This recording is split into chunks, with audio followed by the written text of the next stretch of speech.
والدہ کی بات کی ہے، بڑی پیاری باتیں سنا رہے تھے بچہ۔ ایک کتاب میں نے پڑھا، ایک آدمی نے اپنی والدہ کو بڑھاپے کی حالت میں کپڑے میں باندھ کر، 90 سال اس کی عمر تھی، گوشت کا لوتھڑا پیٹھ پر لادا اور اس کو حج میں بیت اللہ کا طواف کرا رہا تھا۔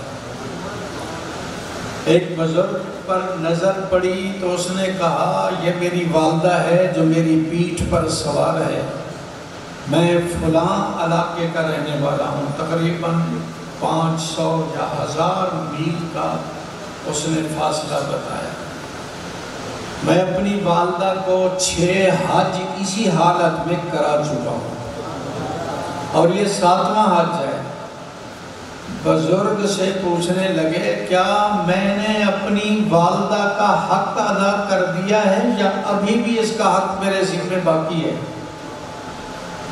تو بزرگوں نے فرمایا، بیٹا کس خیال میں ہے، جب تو ماں کے پیٹ میں تھا تیرے جسم میں اللہ نے روح ڈالی، روح پیدا ہونے کے بعد جو پیٹ میں رحم میں کروٹ بدلتا تھا، ابھی تک ایک کروٹ بدلنے کا بھی حق ادا نہیں ہوا۔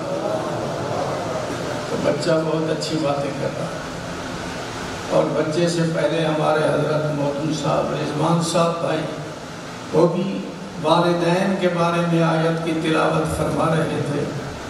رب جعلنی مقیم الصلاۃ اور دوسرا بھی رب ارحمہما کما ربیانی۔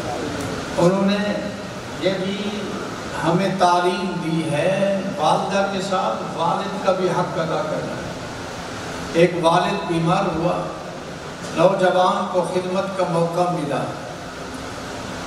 مرض بڑی شدید تھی، والد کو اسہال جاری ہو گئے اور بسترے پر مسلسل پخانے کرنے شروع کر دیے۔ بیٹے نے اپنے ہاتھ سے پخانے اٹھائے، نالی میں ڈالے، پھر اٹھائے، پھر نالی میں ڈالا، بار بار یہ عمل کر رہا تھا۔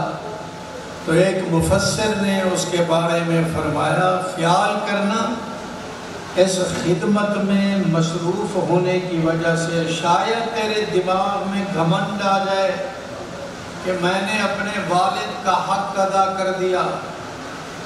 حق ادا اس وقت ہوگا اور خدمت پر ثواب اس وقت ملے گا جب پخانہ اٹھانے کے وقت میں تیرے ماتھے پر تیور بھی تبدیل نہ ہوں۔ اگر تیرے ماتھے پر پیشانی پر تیور آ گئے، ہے میں کس خدمت میں مصروف ہو گیا، قیامت کے میدان میں اللہ تجھے نافرمانوں میں شمار کرے گا۔ یہ والدین کی